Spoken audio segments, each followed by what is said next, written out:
Okay.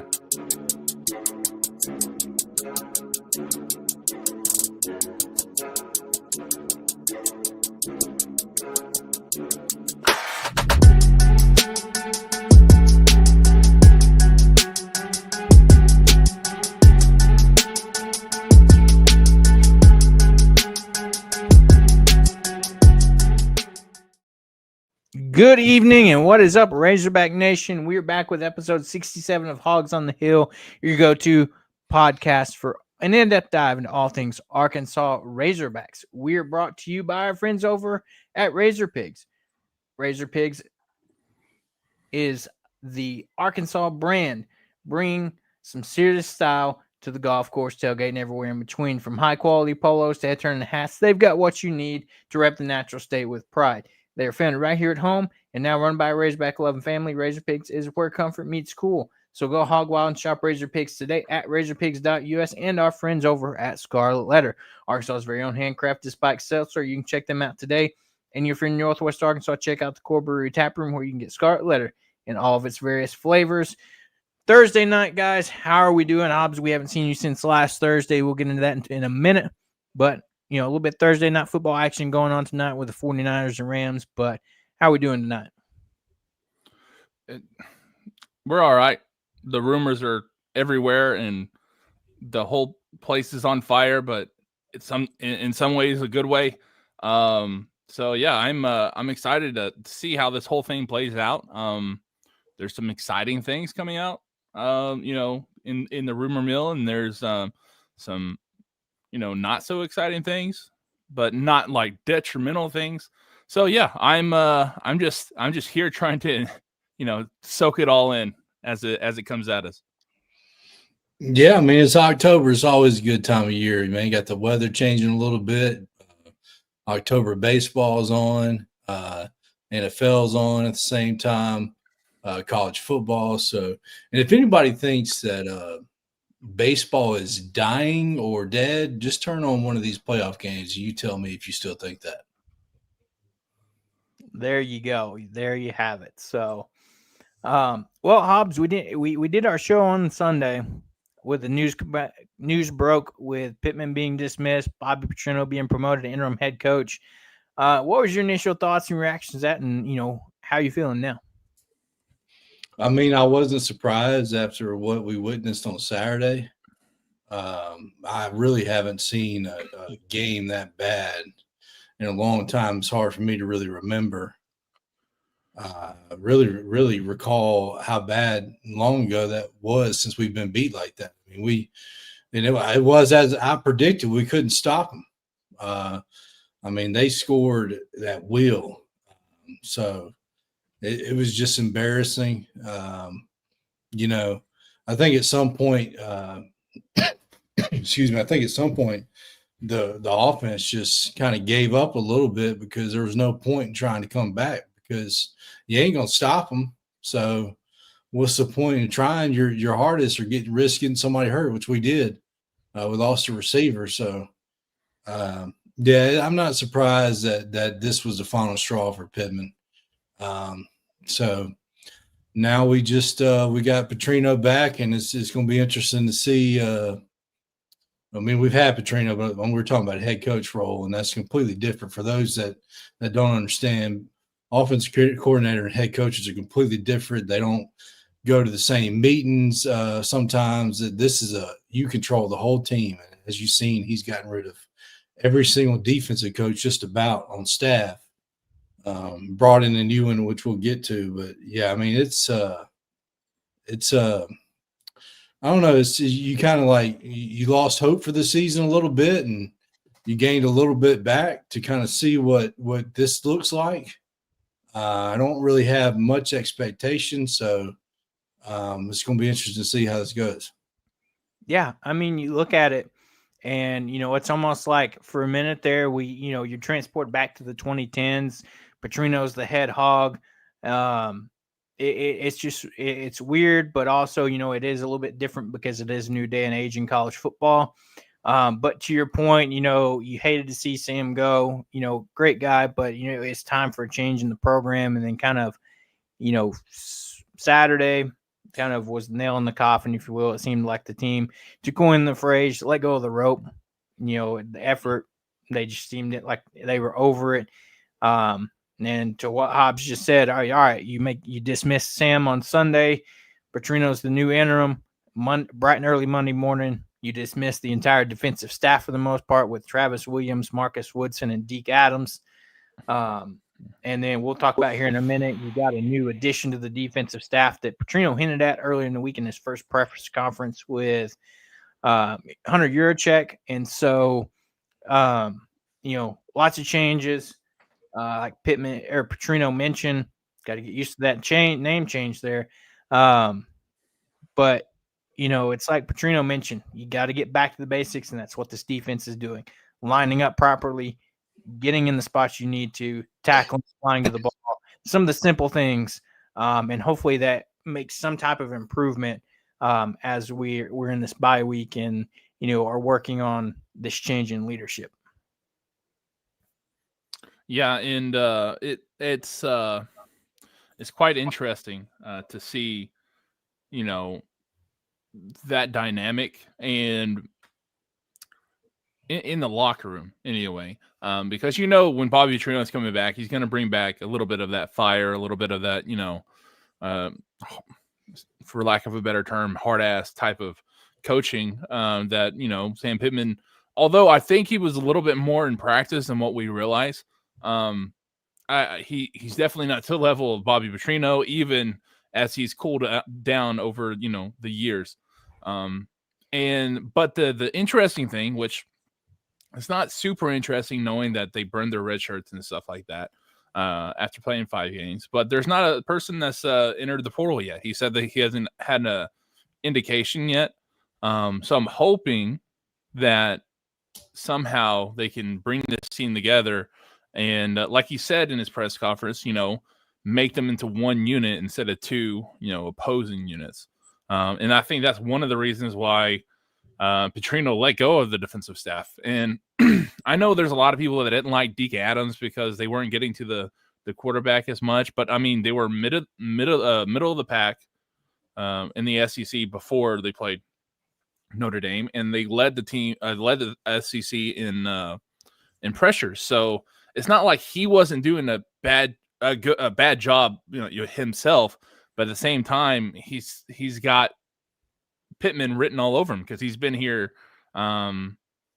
since the second year Pittman was here. He's the longest, other than Scott Fountain. Other than Fountain, he's the longest returning assistant coach. So yeah, and that's another thing. I think it's a little bit strange that Fountain is still there, just because that has Pittman written all over it too. So I was about to say, Fountain was Pittman's right-hand man, right? And the special teams haven't been great in the past few years. So it is a little strange that he made those 3 changes and then didn't cut it off with Fountain as well. Do you think it's got something to do with having a highly recruited kicker and a really good punter? You think that's got something to do with him staying? I don't know, maybe, but at the same time, the product on the field is what matters the most. And you got that 5-star kicker that's missed 2 crunch time field goals, and you have how many penalties on punt return and kickoff, and it's just I'm not a hater of Fountain either. Like, I like Fountain. I think he's a good recruiter, and I think there's a little bit of a they're being a little harsh on some of the things that that he's done. I think he's done more good than bad. But at the same time, what I was saying, like, it's just weird that he has Pittman written all over him, but he decided to keep him instead of like Travis Williams. And then, yeah, I just don't. Yeah, Travis Williams was he was dead from the start as far as I think he was. I think he was gone no matter what. Yeah, I mean, like even if, because you can't just do what they did. What is against it, like Notre Dame points in 3 games or something like that? It's bad. Well, that, and then a Notre Dame's offense is probably, I don't want to say one of the worst that we played, but but it's not very good. And they ran it all down Arkansas's throat. So, yeah, it was tough to watch. Yeah. And so, now we see, Petrino press conference on Monday, meeting with the team on Monday afternoon. And, we got some insight on that. And, if you missed it, Caleb Wooden, DB went on the radio Wednesday, I believe it was. And, he got asked about how that meeting went. Like we said, nobody, knock on wood, has entered the portal yet. And it was an interesting but almost fitting response he gave. It was like with Petrino, he was like, it was the vibe of Petrino talks, you listen type of situation, which historically, if we know anything about Petrino, that's usually how he rolls. He says something, you're going to listen. And, he mentioned, of course, guys are going to be upset, especially on the defensive side of the ball when all your coaches get let go. We saw some thumbs down emojis by players and things like that. But, maybe this team is buying in to see what they can do for the rest of the year, at least until, if they leave at the end of the year, they leave, but they can still play this year. It's like they said in the press conference, what good does it do anybody to sit out the rest of the year unless you can manage to save a red shirt? Other than that, might as well play the rest of your season, put some tape out there if you want to transfer or, if you want to try your hand at the NFL draft. So, interesting thoughts there. And then, we got the news right before we jumped on here that Petrino is bringing in Jay Hayes to coach the defensive line. He is a guy that has a wealth of experience in college and NFL. He is a veteran NFL assistant. He was with the Bengals for the longest, coached some of the top defensive linemen in the NFL with Geno Atkins, Carlos Dunlap, some of those guys like that. He also coached in college at Notre Dame and Wisconsin. So, Petrino had hinted at, bringing in somebody to help with the defense in his press conference and kind of finally got the green light to do that.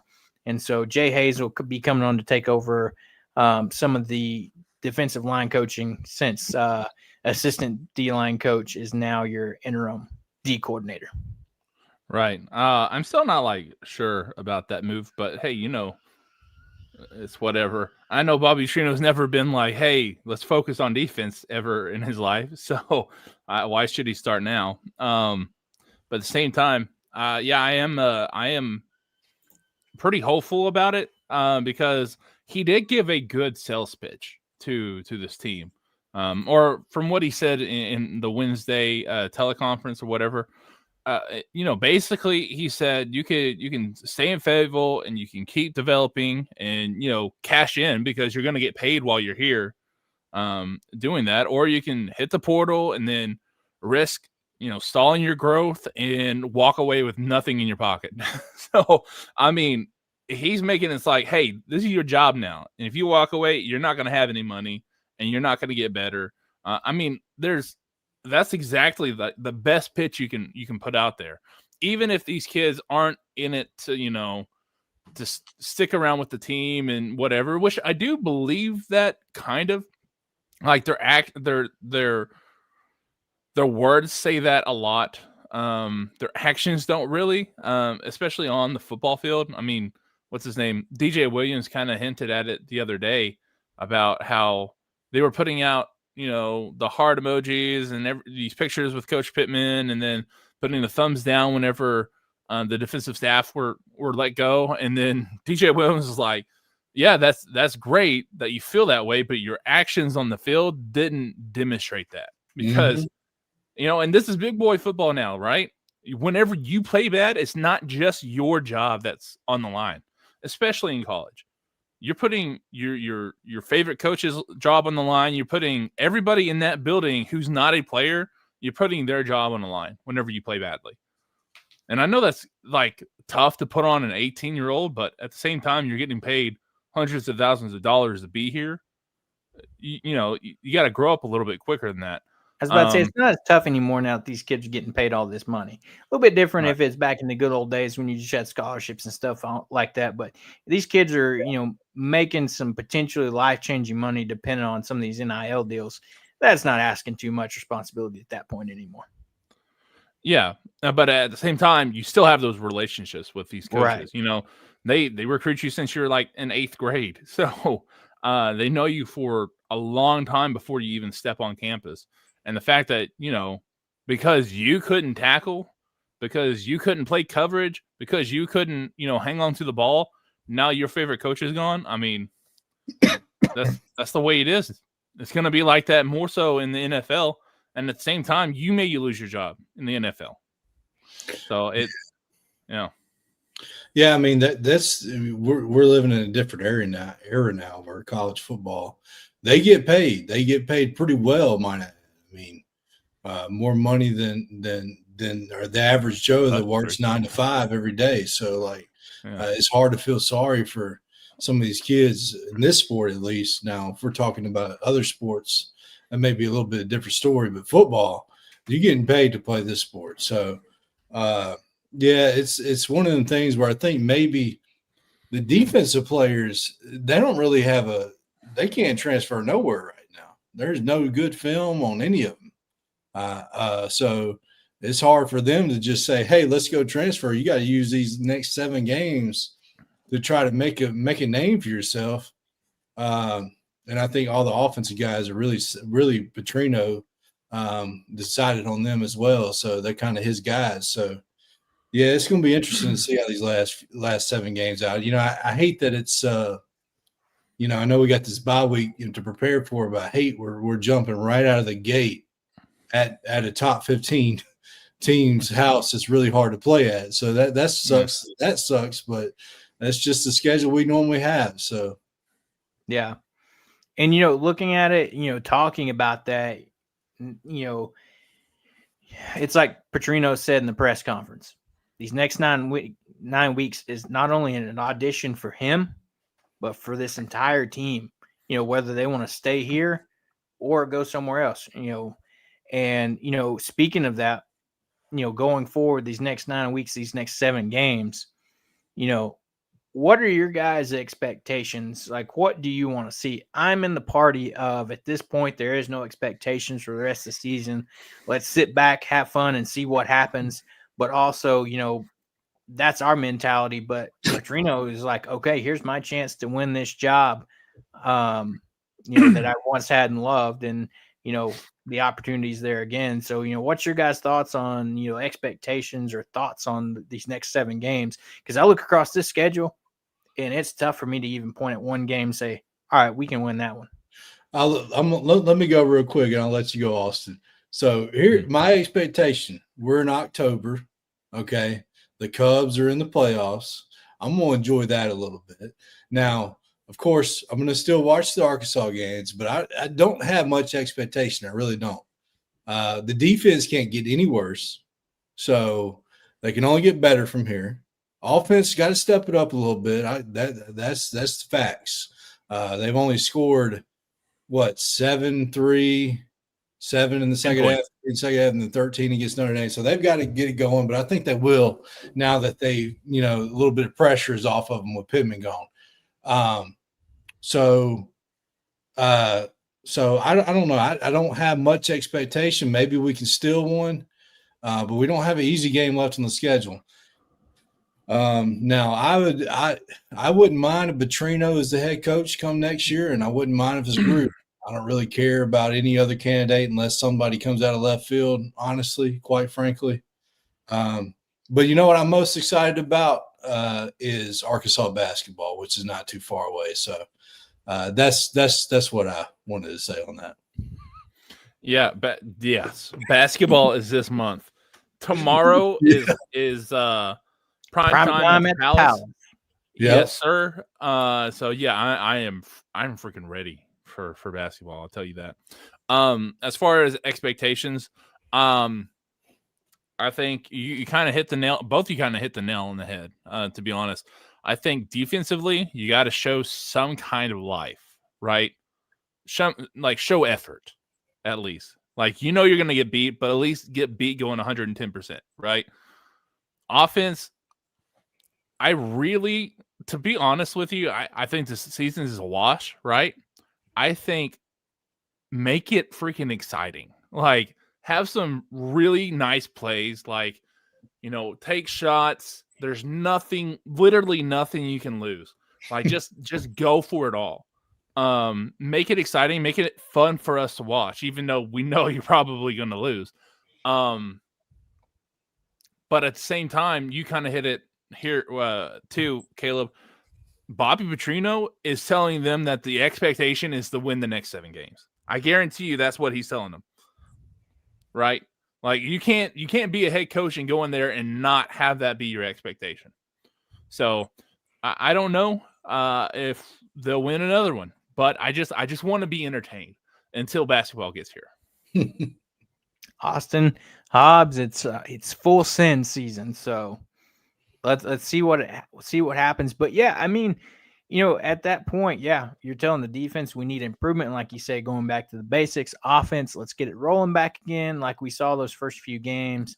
And yeah, I mean, that mentality, and I think that's part of, you look at the whole dismissal of the defensive staff is, if I'm Petrino sitting there looking at this as my audition, I don't want those guys and the lackluster defense that's been shown so far as part of my, resume or tape that's not going to help me stop anybody. So, like we said, going back to the basics on that one, and fundamentals with some of this defensive coaching. And then, as per usual, Petrino, he's going to maintain play calling duties. Running backs coach Colby Smith has been promoted up to interim offensive coordinator.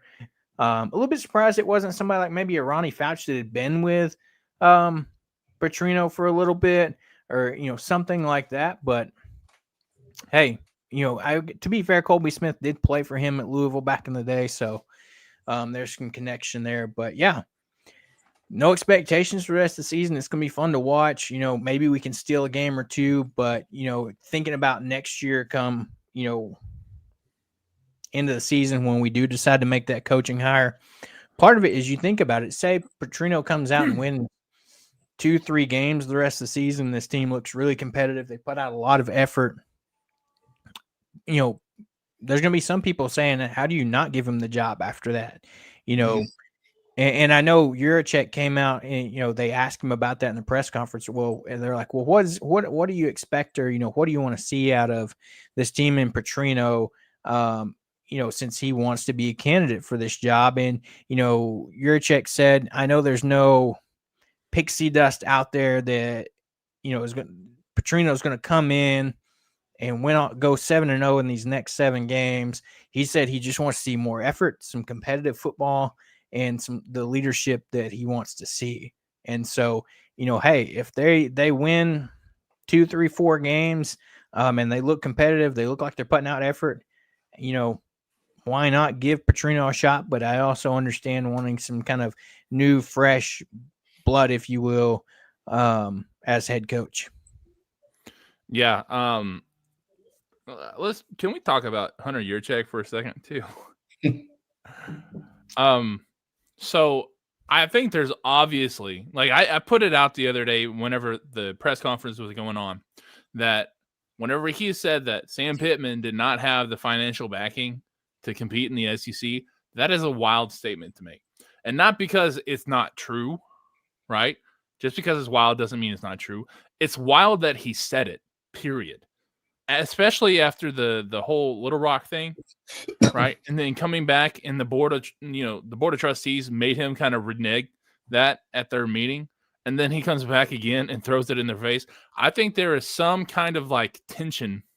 I think there's an obvious tension between him and the BOT, right? And I think they're playing they're just having a pissing match is what it is. But the problem with that is that the BLT has more power, but Hunter Yurchek also has, the media he can actually go in front of. The BLT can't really do that. They don't, get in front of cameras. It's just Hunter Yurchek is kind of not doing it right, in my opinion. Here's what I hate about that statement, though, right? I want to preface this by saying I don't think Coach Pittman was the long-term fix ever, right? but I did think he's a good man that brought Arkansas out of the woods, right? Why not give him the financial backing he needs? Right? That, like, I think whenever, like these boosters, sure, I can't tell you what to do with your money, but I hope you guys go to bed as football fans, Arkansas football fans, and look yourself in the mirror and tell yourself you're the reason why they suck, right? Like, because you don't want to invest in the football team, that's why they suck. Now, I'm not saying that, again, Sam Pittman was the future of Arkansas football, but he had to have the everything he needed to get Arkansas to a place where Arkansas could hire that next person, right? And they just didn't do that. And to be fair, I think Pittman did a decent job with what he had. They had one of the worst off-field salary pools in the country, or in the SEC at least. You can't, and that's where you get all the recruiting. That's where you do all your evaluations. And guess what? One of the worst things about this team in at least the last 2 years has been their evaluations. Like, sure, you can pay these kids $16 million a year to build a team, but if you don't get the evaluations right, you're never going to have a good enough team, right? And so it just sucks that I don't think they really gave him a fair shot. I think they kind of pulled it away a little too fast. But at the same time, it's up to Hunter Yurchek to get that money, whether or not Sam Pittman's the guy.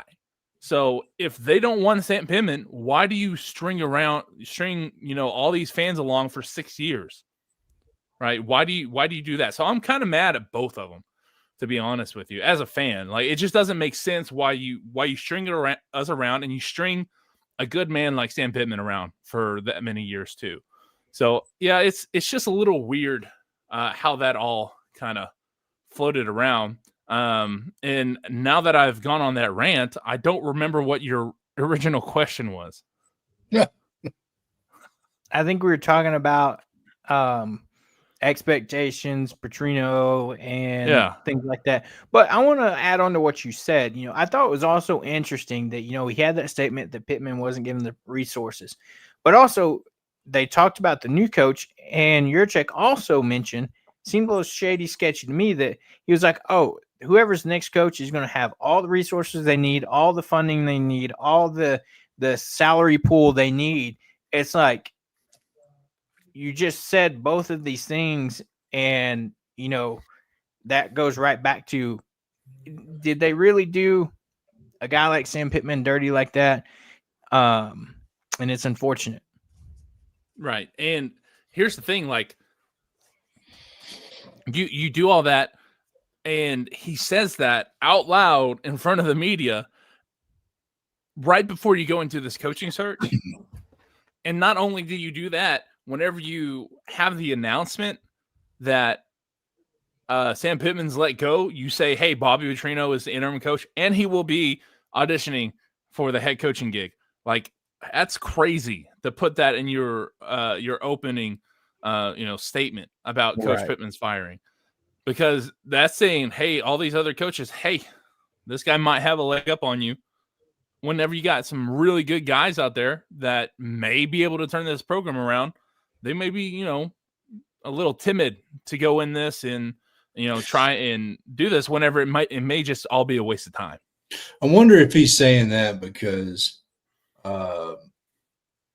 you're not wrong. Sam didn't have the money that other programs have, especially teams that I don't think should be above us, such as Ole Miss and Missouri, and even Mississippi State brought in a good transfer portal this year.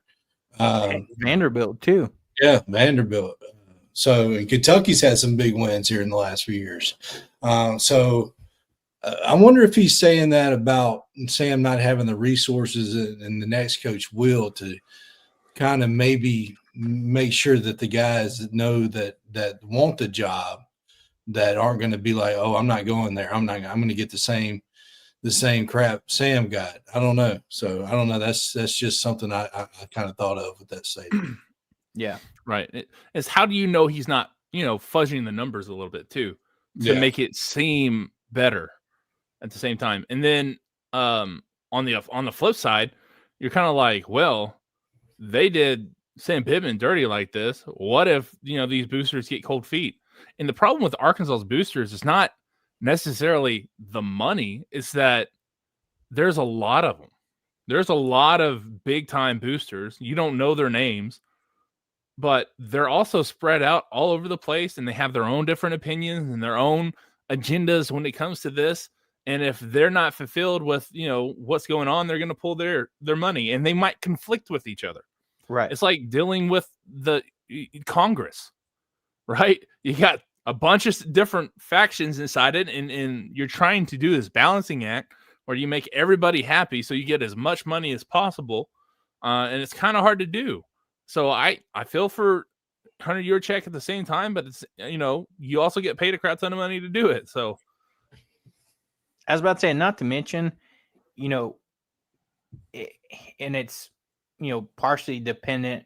I say this cautiously, is if he's still here, but Yurachek cannot screw up this hire if he is still here and is allowed to make it, along with, the board of trustees and whoever all plays into that decision. You cannot afford to screw up this hire. And so, that's a lot of pressure for him. He did mention that they're going through a coaching search firm to kind of vet candidates while maintaining some of the anonymous, if you will, that, as far as reaching out to coaches and things like that. And so, it's crucial. It's going to be big. And by the time December gets here and we know who the new coach is, it's going to be, a big decision for Yurachek if he gets to make it. And, that kind of leads us into the next part of the show and conversation is, all these names floating around here that have, it's been not even a week. And I feel like there's so many rumors out there already, so many names floating out there per typical coaching search. And so, let's go through a few of these. And I think the one to start with, we already kind of talked about Petrino. He's here a little bit, maybe of the upper leg, things like that. But outside candidates, one of the top names I'm hearing from a lot of Arkansas fans is a guy right south, Rhett Lashley at SMU. What are your guys' thoughts on Rhett Lashley? He's an Arkansas kid, went to Arkansas, played at Arkansas, was a graduate assistant under Malzahn at Arkansas, and a lot of people are like, oh, he'll understand what the program means to Arkansas. He'll really know how to come in and build it. And, there's that stigma of, ironically, another SMU head coach. But, right. What do you guys think? Yeah. Well, that's the thing is, I'm really, first of all, like, he's in a really easy conference. And yes, he took them to the college football playoffs, right? But at the same time, they didn't look that great in the playoff game. They played an uber easy conference schedule. They're having uber easy conference schedule this year, and right now they're 2-2 or 2-3. I can't remember, but 2-2. It's not. Yeah, it doesn't look great. If they lose another game, they're out of the college football playoffs, right? There ain't no way. And then at the same time, he's a little bit too young to know, like, right off the bat. Like, I want to see how this entire season plays out for SMU before I, like, really feel good about it. But I don't feel bad. I just don't know at this moment. But it does feel a little bit weird that Arkansas is pushing for another SMU coach in that is really, really backed by Jerry Jones. Because the last time that happened, Arkansas football program just went into the toilet. So it does a little bit freak me out. Yeah, it's one of those hires. If we get them, it's kind of like, I'm not really, it's nah, I mean, hey, we'll see, because I'm not really impressed. Like you said, SMU plays in a weak conference. So, I mean, if he comes here and does well, good job. But, it's kind of one of the things where it's hard to know what he would do, So I just don't know. He'll get everybody excited a little bit, but he won't excite like some of these other guys on the list. Right. And then, so, talking about him, another name that I've heard thrown out there by potentially, all the rumors that one of the board of trustees mentioned is, you go complete 360 of Rhett Lashley and enter the name Dan Mullen at UNLV.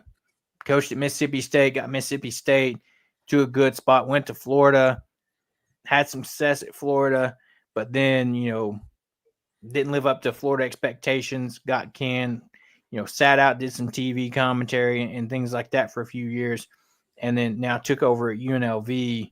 And, they're 4-0 right now, but, he, to me, falls in that category of, can we not, hire a recycled or type of older coach? That hire doesn't necessarily excite me.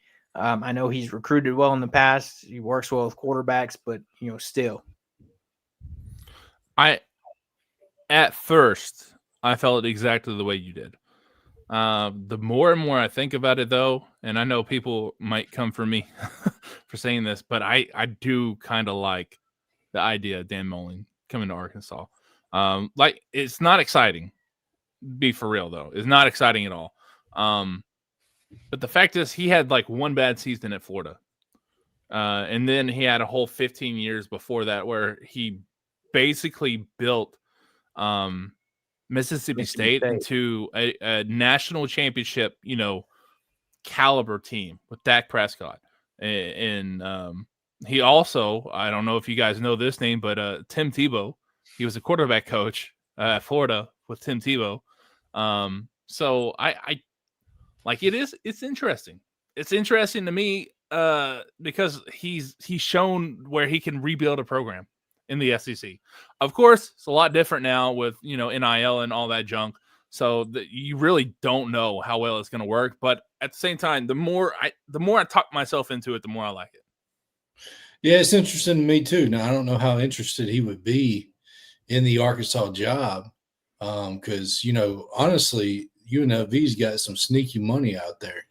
I'm not saying they got what we got, but UNLV's they're a little sneaky program out there. Was they've had that history in their football program too. But yeah, it's interesting. I mean, I wouldn't mind Dan Mullen. He's a little bit more exciting to me than Rhett Lashley is, honestly.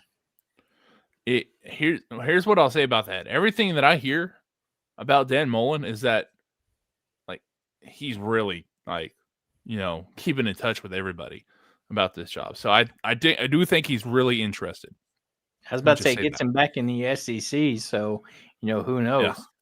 But, next on the list, another one that would be an interesting hire in just the name itself is one John Gruden.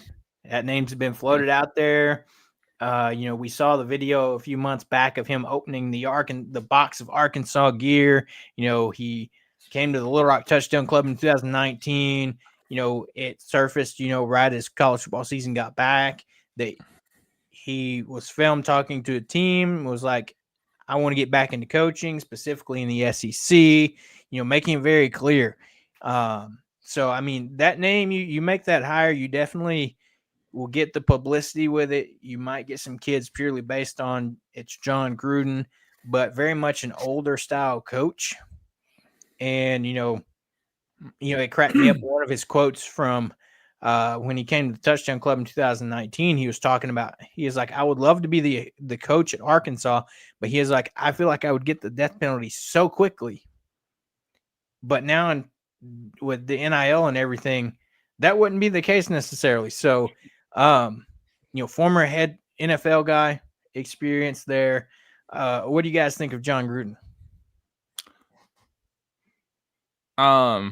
So I think it is definitely a flashy hire. But my worry is that he's so NFL, that he wouldn't be able to create an offense that works quickly, right? because the problem with, yeah, sure, you can go out there and you can pay all these kids whatever money you want, but there's also a free agency every single year with all of your people, right? You can't keep them on there. You can't learn an offense. It's got to be, a little bit easier, a little bit, easier to digest. And we all know that he is famous for these like 17-word long plays that I just don't think a quarterback who's just coming into, the offense year one, who's probably only going to be there for a year, is going to go and be able to take that and put it on the field like it's supposed to. So I think they would have to have a really good OC hire, and I don't think he should call plays if that were to happen. He could have his insight, but at the same time, like, let somebody run the offense, if that makes sense. But you can't talk about Gruden without talking about the other, crazy rumor. I mean, we kind of have it in this comment section about Coach O coming on as the DC too. And I don't know if you saw today, but there was a tweet going around of a video with him at some high school football game, I think, talking about how, yeah, he wants to get back into coaching. So that would like, if we already think this timeline's weird, right, with John Calipari and then now Coach Petrino back, in Fayetteville, that would probably be another just weird wrinkle in this Arkansas drama that we've been watching for the last 2 or 3 years. Yeah, I think that Gruden is an absolute grand slam hire. I think that would be that would elevate just the ecstaticness of the program to a whole nother level. I mean, if you think about, you can kind of compare it to Belichick going to North Carolina. Kind of, how that went, and we would be the talk of ESPN sports shows to start the season. Like, hey, Gruden's back in coaching. What's Arkansas going to do this year? We're going to pay attention to them because the way that he left the NFL years ago was not good. So we would be the talk. It would be, we would be the spotlight, and I think that's nothing but good things. When we're trying to build something, it would be great to have somebody flashy. He could bring in the coaches that have the experience to help him as far as defense coordinator, offense coordinator, position coaches. So I just think that it would be the best thing to do. And he's already mentioned that he wants to be a coach in the SEC. So who's the SEC program that's got an opening right now with great tradition? So it's to me, it makes all the sense in the world. It really does. So, and I love Gruden. He's fun to watch and listen to, and his interviews is fun. It's fun to be around. So, I just think that would just give us all kind of, you think about Gruden, Calipari, and Van Horn on campus at the same time. That's insane. Yeah. Yeah. I mean, crazier things have happened, and where they're where they say, as they say, where there's smoke, there's fire, and there's plenty of rumors out there. And what a heck of a combo if that was the case. He's putting, he gets the job and can put together this kind of star-studded staff, Coach O, and probably some other NFL guys, high-level guys. It would definitely be interesting. Maybe not the most liked hire, but definitely flashy and like Hobbs said, talk of the town type of hire. And I don't know, it's interesting. And then you jump over and you have another candidate that has grown on me some is John Summerall at Tulane. Has built some programs, is doing well at Tulane right now. He's kind of not one of those super flashy, but I also wouldn't be upset with a hire.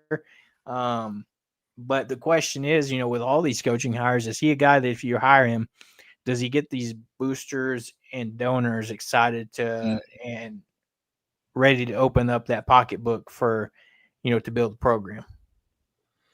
Yeah. First of all, shout out my dude Harold.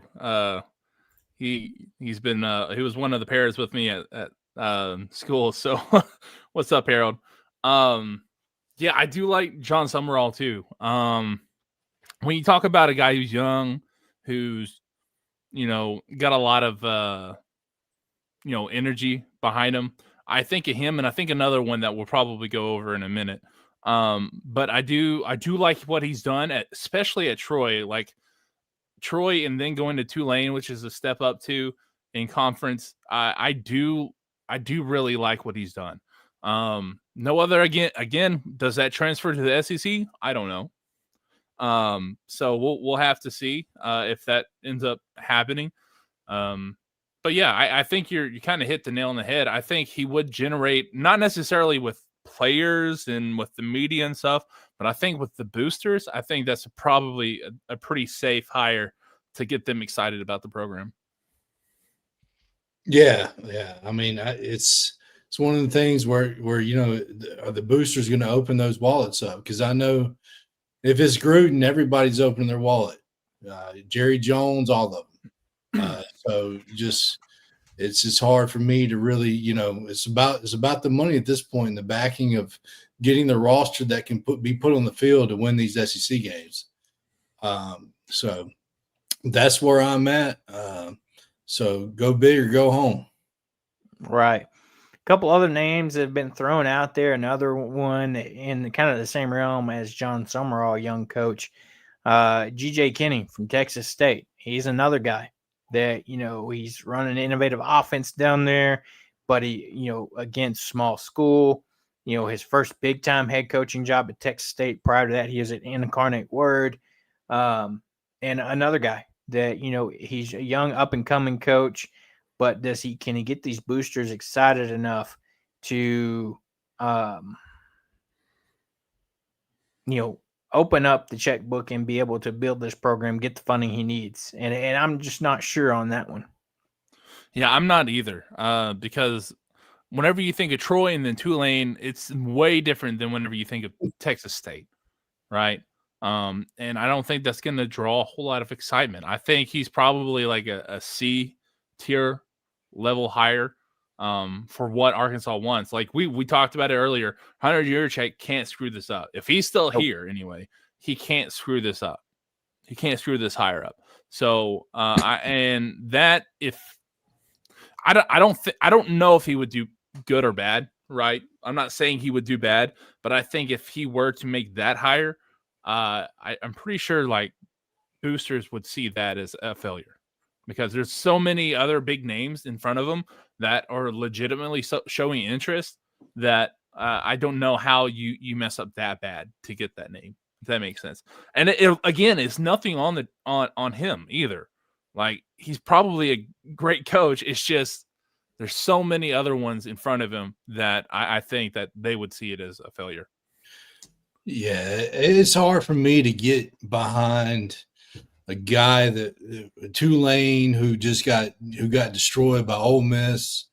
I know they don't have the talent Ole Miss does, and then Texas State. It's hard for me to, we can't bring in a guy that hasn't proven it in the big conference.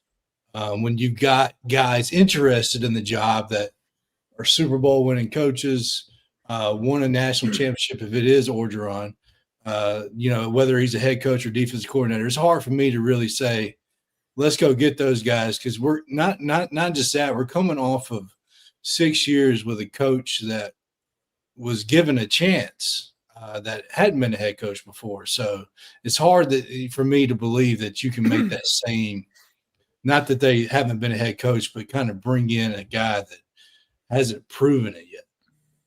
Right. And then, another one that it seems to the rumors on him have cooled down a little bit, or the talk on him. But, another out of left field hire, we've kind of hinted around with it on some previous shows, is, it's to be seen how the rest of the season goes. But, a Dabo Swinney, what if he pulls a John Calipari? He's fed up with Kentucky and everybody in his art. Like, all right, I'm looking for another job. I'm out of here. He's clearly made obviously he's frustrated with Clemson, and he's clearly stated he's going to go coach somewhere else if he gets fired or decides to leave Clemson. So that's another name that was floated for a little bit, but that's kind of cooled off a little bit. Austin clearly is not on that same page. Thoughts, Austin? No, like, okay, look, if Dabo Swinney swore on the Bible that he was going to come in here and use the transfer portal and embrace NIL, I would say yes. But do I think that's what he would do? No, because he hasn't done it in the time he's been at Clemson. Like, a tiger, pun intended, doesn't change his stripes. So I just don't think he would do that. And if he did, boy, if I were a Clemson fan, I would be pissed that he would go somewhere else and do all that and then leave you guys in the dust like that. That's a horrible thing to do, especially for a team that you've been with for basically your entire career.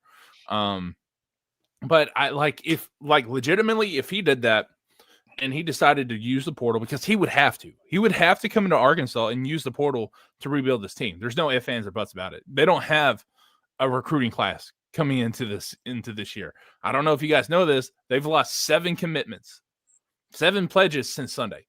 I'm not saying they were the best recruits. There was 1 4-star, JJ Bush, but at the same time, you don't have enough to make a team. And I guarantee you're going to have a lot of people leaving the portal this year too. Right. So a guy like Dabo Swinney would have to come in here, use the portal, use NIL, embrace it. And I think if he did that, maybe he would be good. Maybe. But I just don't see it. Yeah, I don't think Dabo is coming here. Yeah. Really. I mean, I don't either. But, I mean, we've got to talk about it. I mean, we saw that with the Calipari hire. Nobody really saw that one coming, and boom, here it is. So, that's not out of the realm of possibilities either. So, thinking through, that's some of the top candidates. Do you guys have any other names that I haven't mentioned that you've kind of seen something on or would potentially like to see? Yeah, I thought you were going to say this is what I was referring to earlier. Kenny Dillingham over at Arizona State. And I think, sorry, something got my eye. I think that he's kind of in the same boat as Rhett Lashley to me, as in, like, I really want to see how the rest of the season plays out before, like, I put my whole, everything in that basket. But he does excite me a little bit more than Rhett Lashley does. Maybe it's because of his personality, something like that. But then again, he also plays in a better conference, not by much. It's the Big 12 versus ACC, but still plays in a better conference. Went in there first year, won the conference, so that's something that Rhett Lashley didn't do, and he didn't look good in the college football playoffs either. But at the same time, that's the first year he had a good year. The year before that, it went 3-9, which you can't really fault the head coach for having a bad year the first year. But he turned 3-9 to 11-3, and I think that he could really bring some excitement, at least to the players, if he came to Fayetteville. Yeah, I agree. He's a little bit more of a better hire than Lashley, in my opinion. Because when I think about Arizona State, I think about that shootout game against Texas in the playoff. And when I think of SMU, I don't really think of much because nothing rings a bell of a big time, exciting game. So when I saw him play Penn State, it was absolutely terrible. So, yeah. And to go with that, I mean, like, you at first, whenever you saw them get beat by Mississippi State, which I almost called that in our pick'ems too. I knew that they were pretty close to losing that game last year. And I almost pulled the trigger, but I didn't. But now you look at Mississippi State, and Mississippi State doesn't look bad. Mississippi State looks good. I mean, good for Mississippi State in the last 4 years. So I'm still pretty good. I feel pretty good about Arizona State this year, even though they're 4-1. They lost to Mississippi State. I think they probably have a really good shot to go in there and win the Big 12 again. Mm-hmm. Yeah. And which Lashley doesn't have it. I don't think Lashley has a chance to win the ACC this year either. So, yeah. And as you know, guys, everything we read on the internet's true. And with that being the case, apparently we've had conversations or have reached out to one Nick Saban as well. Oh boy. Yeah. Oh, and Coach Prime too. If you you believe Nakos from On3, apparently Hunter Yurchek likes him, and now he's connected to the job too. Which Jerry Jones likes him too. Played for Jerry. Yeah, that's true. That's true. I mean, wouldn't that be something though, Nick Saban? I mean, obviously it'd be something, but like, just think about it for a second. Having John Calipari and Nick Saban, on campus at the same place, that's just insane to me. The city of Fayetteville would explode. Mm-hmm. Yeah. But because the cool thing about that is that you could have Calipari recruiting for your football team and Nick Saban recruiting for your basketball team at the same time. That's awesome. I like that. Yeah, probably not happening but I mean, it's going to be exciting to see who ends up with the job, whether it is Petrino, whether it is one of these candidates we talked about, or in a very logical case, if it's somebody out of left field that we haven't even talked about, who knows? But it's going to be fun to sit back and watch, see what happens with the rest of the season, and who is ultimately tasked with being the new head hog and, taking over this program and trying to build it up after we kind of, for all intents and purposes, got into a decent spot. Like I said, I use the analogy of comparing Pittman to a Mike Anderson, got Arkansas basketball back up after the terrible Pelfrey days towards the end there. And then, was in the spot where couldn't, just get over that hump. And so now it's time to, find your Eric Musselman of football. Yeah. And to like all those people who are on Twitter and whatnot, talking, just crap on social media, who are like, oh, well, Pittman, put us back the same place we were whenever we, fired Morris.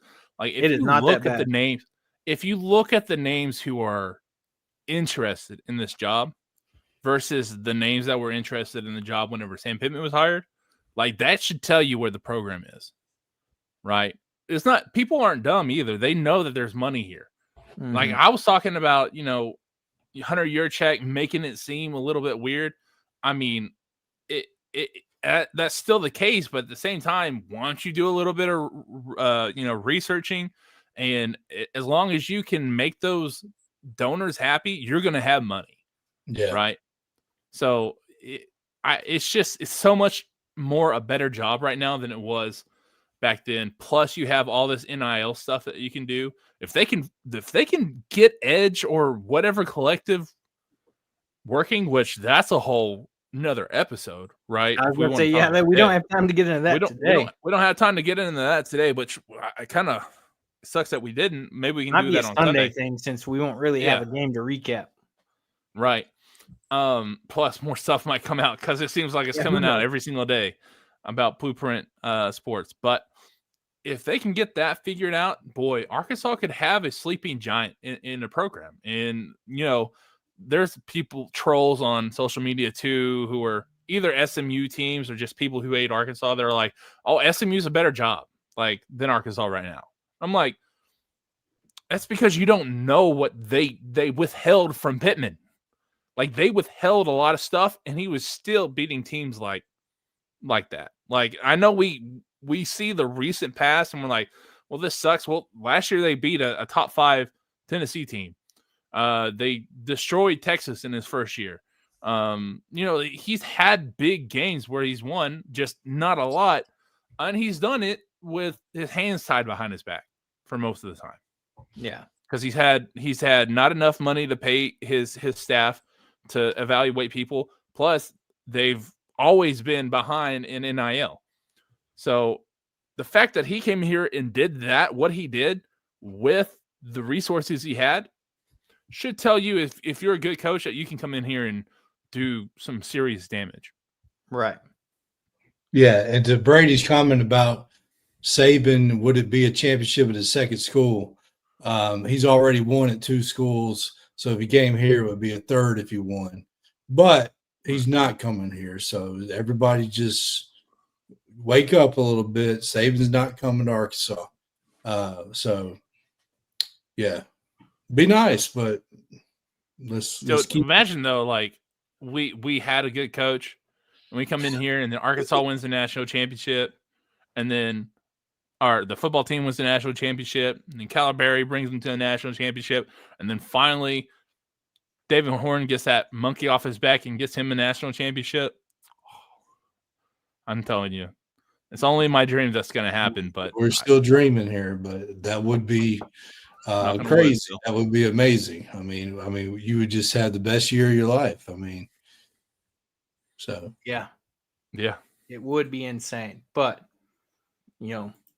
with that, like we said, we'll be back Sunday for the recap, and who knows what's going to come out by then. We'll dive into, some of those thoughts as like Austin mentioned for NIL, the edge, the blueprint, all the insane things there. But before we get out of here, we can't forget about our lovely Pick'em challenge over here, where to update you guys, still sitting at number one for myself. That gap is ever shrinking with Austin. I'm at 27 and 23. Austin sitting right at 500 with 25 and 25.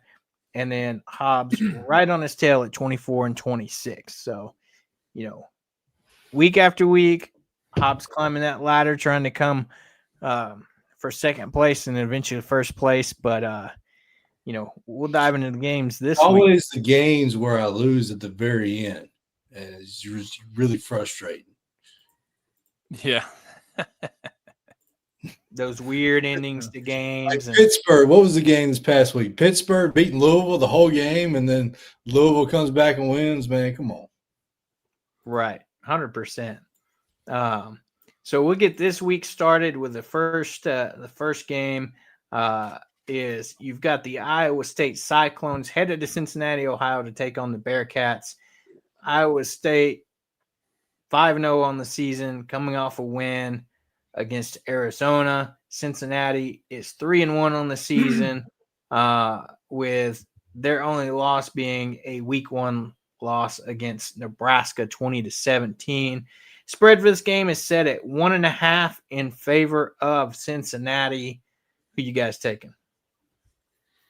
Iowa State, although I think it's ridiculous that they're 5-0. Like, I haven't looked at their schedule, but it's obviously they have an easy schedule because that team is not very good. That team is the team that went into Jonesboro and only won by like 8 points. Like, that's pretty pathetic. They won 24-16. Right. So, but I'm going to go with them because I guess ride the hot hand. I don't know. I picked against Cincinnati last week and it bit me in the butt. So, but I'm going with Iowa State. And that's the only game that they played on the road besides the game in Ireland to start the year. So they have had somewhat of an easy schedule. I mean, Iowa, a rivalry game, Arizona's not very good this year. This is a toss up. It's one of those where it's probably going to be neck and neck, and anybody can win at the last second. So I'll go with Cincinnati. I was about to say I'll take Iowa State. So all right, let me catch up. There you go, giving you the opportunity to catch up there. Next game we have is Kansas State is headed to Waco to take on Baylor. Kansas State 2-3 on the season. Open the season with that Iowa State team we just talked about. Baylor opened the season with a close game against Auburn, beat SMU, and a couple losses there, and beat Oklahoma State last week. Spread for this one opens up at Baylor 6.5. I feel like this one might be an easier game. I say that now, but what do you guys think? Yeah, I'm going to go Baylor. I think they've actually played a decent schedule, and they lost to Auburn and they lost to Arizona State, which we've been kind of talking up, or at least I have. Plus Kansas State isn't good, so I'm going to go Baylor with this one. The Bears. Exactly, 100% there. Kansas State has just looked really bad and has not been living up to expectations this season, and I don't think they get it done here in week 6 here. As we continue on, an intriguing matchup within the SEC. Vanderbilt headed to Tuscaloosa. Vanderbilt undefeated, ranked 16th.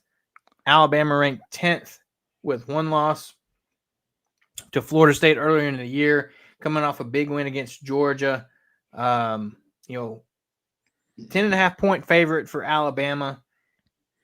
Can Vandy do it again? Diego Pavia channeling his inner Johnny Football, who will actually be on the sidelines for this game on Vandy sideline, repping the Diego Pavia jersey. The Vanderbilt. Ain't no way I'm picking against them. Have you what's that the SEC roll call where he's got Vanderbilt calling him baby boy Diego? That's my dude. I like Vanderbilt. This is more vibes than anything, because if you put them on sheet to sheet, probably Alabama is supposed to win this game, right? But I'm going on vibes with this one, picking Vandy. Yeah, I knew that was coming because Austin's a secret Vanderbilt closet fan. So, bro, you can't tell me that is not the best story in college football right now. I mean, it's cool, but it's one of them things where one game away from we can't be good. You can't be good either. So, all right. So let me take the Tide in this one.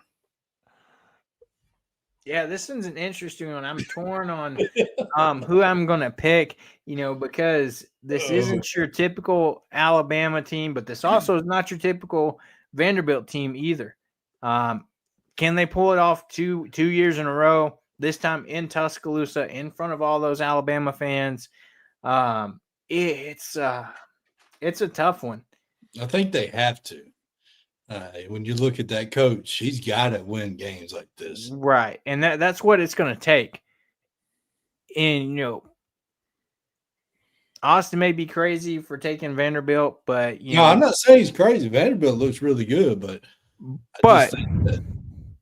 put me on that crazy train too. Let's go, Vandy.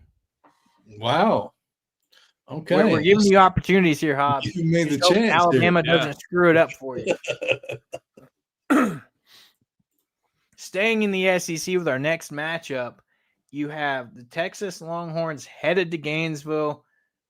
As we know, the dumpster fire that has been Florida's season so far this year.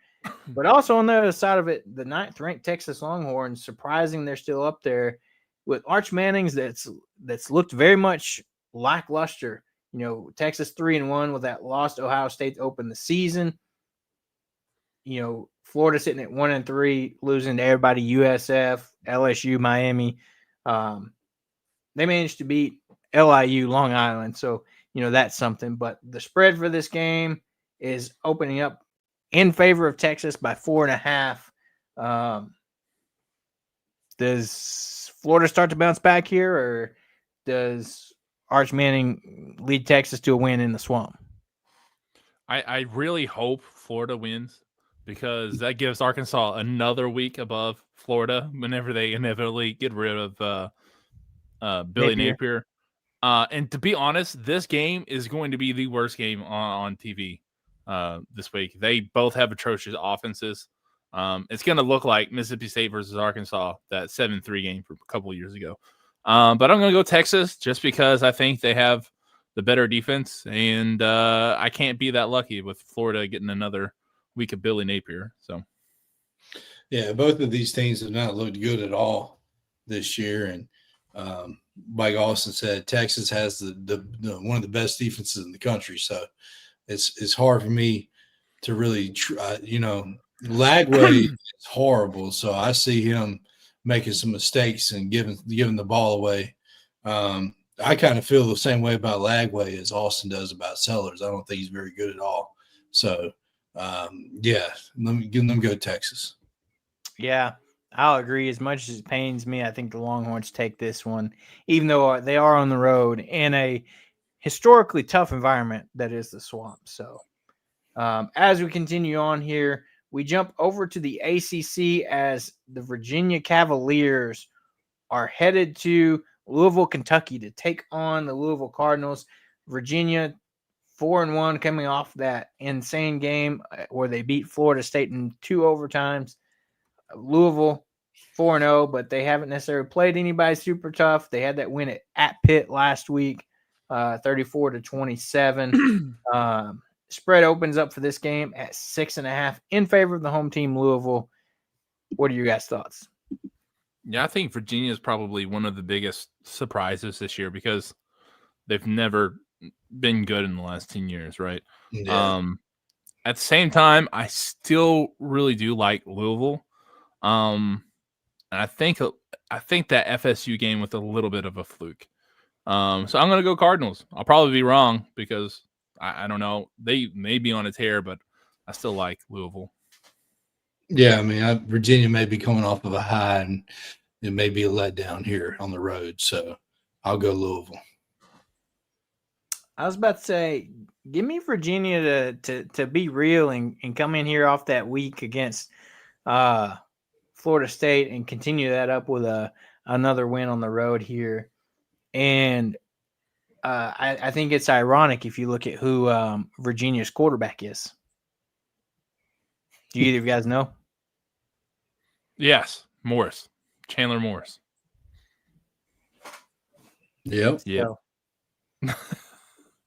Like, I don't want to talk about him. We'll leave it at I can't believe he's still playing football, to be honest with you. Hey, who knows? As we continue on, we jump over to the Big Ten as the Washington Huskies head to College Park, Maryland to take on the Maryland Terrapins. Washington is 3-1 coming off of a 24-6 loss to Ohio State. Maryland is 4-0. You know, they have wins over FAU, NIU, Towson, and Wisconsin. Line for this game, the road team, Washington, favored by 6.5. Yeah, I'm going to go Washington too. I think they've, from what I've seen of them, I haven't seen a lot of them. I think they look like a decent team. Haven't watched Maryland at all, so it's kind of one of those vibes picks again. But I'm going to go with Huskies. Yeah, this is the easiest of the week. Washington by a lot. Maryland has played absolutely nobody, and Washington's got pretty good talent on their offense. So this could be a blowout pretty quickly. Yeah, I agree. That's taking the Huskies and on the road against the Maryland team that they're 4-0, but to your guys' point, not really a tough schedule there. So as we head into the home stretch of our pick'ems here, the next game we have here, we are jumping over to the Mountain West as the UNLV Rebels head to Laramie, Wyoming to take on the Cowboys. UNLV 4-0 wins over Idaho State. Sam Houston, UCLA, and Miami of Ohio. Wyoming is 2-2 coming off of wins against Akron and Northern Illinois and losses to Utah and Colorado. Spread for this game opens up in favor of UNLV 3.5. Yeah, I'm going to go UNLV to keep this ball rolling. And, Mullen getting a little bit closer to getting that job at Fayetteville. Yeah, I'll take the running Rebels over Josh Allen's former team. I will agree there. Sweep for UNLV in this one. Another intriguing matchup as we head back to the ACC. The Miami Hurricanes are headed down to Tallahassee to take on Florida State. As we know, we just mentioned it earlier, Florida State coming off that wild upset with Virginia. Florida State or Miami coming off that win against Florida, no big deal. They're 4-0 on the season, beat Notre Dame and, beat Bethune-Cookman, USF, and, of course, Florida. Spread opens up for the road team, Miami, by 4.5 in this one in Tallahassee. What do you guys think? You're going to go Hurricanes. Yeah, I think that they're doing good at Florida State. They got a lot of hype at that first game against Alabama, but I think Miami is just kind of a hurricane in the ACC. I don't really think that they're going to lose a game. No, from what I can think of it, I don't think they're going to lose a game in the ACC. So I'm going to go Miami. Yeah, this isn't as easy as a pick 'em as you think. I mean, you got a night game at Tallahassee, rivalry game. Right. So it's going to be hard-nosed a game. So, but I do like Miami. They have looked really good. They look like one of the best teams in the country. So I'll go with Miami based off of that. Yeah, this is an interesting one. You look at it, you've got 4-0 at Miami, but you've got a Carson Beck that still hasn't looked great this year. And then you got Castellanos for Florida State, trash talking Alabama, and backs that up with that week 1 win. So it's an interesting one.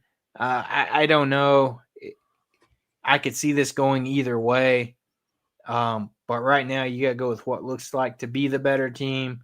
And, that is Miami.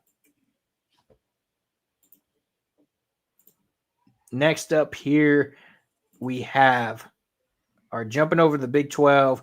The Kansas Jayhawks are headed to Orlando to take on the UCF Knights. Both teams 3 wins, Kansas 3-2, with losses against Mizzou and Cincinnati that we talked about earlier. UCF with that 1 loss against that Kansas State team we talked about. So spread for this game opens up in favor of Kansas by 5.5. Is the road team Kansas Jayhawks going to take this one? I don't know. I picked Kansas last week and they kind of burnt me. So I think I'm going to go a new route. UCF. I'm going to stay the course. I like Kansas's running game, like their quarterback. This is one of those toss-up games. It can go either way. So I'll probably lose it at the end like I've done a lot of these games, but I'll take Kansas. I was about to say, give me Scott Frost and the Black Knights in this one. They are in Orlando. Kansas has been good, but it's going to be a fun one to watch. And then wrapping us up, we jump back over to the ACC. The Duke Blue Devils are headed to Berkeley to take on the Cal Golden Bears. Duke 3-2 on the season. Cal 4-1. Cal's only loss being sent to San Diego State. Duke has those losses to Tulane and Illinois. Spread for this game is favoring the road team, the Duke Blue Devils, by 3.5. The last time I picked Duke, it was against, or I picked against Duke. It was against Tulane, but what the heck? I'm going to pick Duke this time. I was going to pick Cal, but I'm going to pick Duke. Yeah, both of these teams have been on this pick 'em every single week, and I'm about tired of seeing both of them on here. So, I guess Cal's on here because they play at 9:30 at night. And I did pick Duke against Tulane too, and I picked them last week as well, which they beat the brakes off of Syracuse. So I think Duke is one of those teams where they could be really good or they could be really bad. And California's played really close games against everybody they played, really. I'm going to go with Duke in this one. Well, give me the Cal Golden Bears here. Wow. So, hey, I'm either going to make up ground or extend ground or lose it real fast here. So that's true. So that's our pick'ems for this week. We'll update you guys on Sunday how this week goes, and it'll be another fun weekend of college football where we can just sit down and relax as Razorback fans and not have to worry about watching this team potentially lose again. We'll save that for next week when we go to Tennessee. So we'll talk about that next week. Better knock on some wood, dude. I'm just telling you. Like, you say we can relax, but this weekend? I don't know. Yes, crazy stuff might happen. Who knows? Who knows? Maybe we're doing another emergency episode. Who knows? Yeah. But it's going to be a fun one. But as we get ready to wrap up here, as Austin alluded to earlier, primetime at the Palace tomorrow. get your tickets. Go. Tickets are free. Go get your first look at this basketball team.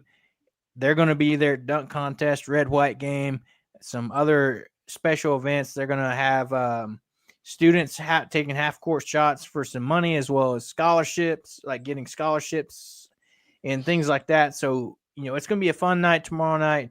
They're going to have DJs there. Kelsey Music, the new women's coach, is going to be there as well. So it's going to be a fun night. And, with everything going on with football, let's get to a bright spot, and that's basketball. So anything else from you guys before we get out of here? No, man. I think that's about it. Just wait for the next big news to break, I guess. So, or the rumor mill to keep grinding out new rumors that are insane, but we talk about them anyway. Yeah, I'll just finish off for tomorrow. Right, on a non-Arkansas thing. If you're a fan of baseball in general, or you kind of like you don't know anything about professional baseball, turn the TV on to Saturday. I know you got college football on, but just turn it on and watch the Toronto Blue Jays for a little bit. If you want to see an atmosphere that goes crazy in the postseason baseball, that's the one to watch. So, and they'll be playing the Yankees. So that's a big time series. So if you want to see craziness in the baseball playoffs, go to that one. Oh, and before we get out of here, I do have to promotional shout out here. So in case you guys haven't, there's this little contest going on called the T-Mobile Friday Night Lights Challenge that is currently going on. And I am proud to say my former high school down in Southwest Arkansas, the Derrick's Outlaws, are not only in the top 25 for the Friday Night Lights T-Mobile Challenge, but they are leading the voting. The voting goes through October 24th. So go vote for Derrick's. They're the last Arkansas school remaining. If they win, we will get a fantastic $1 million stadium renovation, new concessions, new bleachers, new weight room, field renovation. We've had the same field with, I think, maybe just one renovation since the 1920s. It is one of the oldest grass fields in the state of Arkansas. And, the good folks of Derrick's are, voting. You can vote once a day, every day. So go out there and do that. Help the last remaining Arkansas school win this challenge. They've had guys put out promos to vote for them. Guys such as Larry the Cable Guy, Jeff Foxworthy, Darren McFadden, Adrian Peterson, Tyler Wilson, different guys like that, shouting them out and asking you to vote for them. So, go check that out. You can just Google the T-Mobile Friday Night Lights Challenge and go vote for Derrick's. And, maybe we're talking about a brand new football field. And it's going to be fun. I really hope they win. They keep surprising me with different people that make videos saying, hey, go vote for this team, week after week. So just wanted to give a shout out there to my alma mater down in Southwest Arkansas. So that's awesome. Yeah. Well, cool. As we wrap up here, don't forget to like and subscribe to the show on YouTube, Apple Podcast, Spotify, anywhere you get your podcast. You can find us across all our social media outlets, Facebook, Instagram, Twitter, Blue Sky, you name it, we're there. And so it's going to be a fun weekend. Like we said, maybe we can sit back and relax. If you're me, Austin, and Hobbs, we're watching the rumor mill, maybe not. But with that, everybody have a great rest of your weekend. Go check out Friday Night Light, not Friday Night Lights. Prime time at the Palace tomorrow night on Friday. Tickets are free. Do what? That's a good show too. If they want to check that out, it is good, but not Arkansas related. But go get your first look at the 2025-26 Arkansas basketball team, and enjoy your weekend. And we'll be back on Sunday for your Razor recap with all the craziness. It's going to be fun. So we're going to get out of here. Have a great weekend, everybody, and we'll see you back here on Sunday.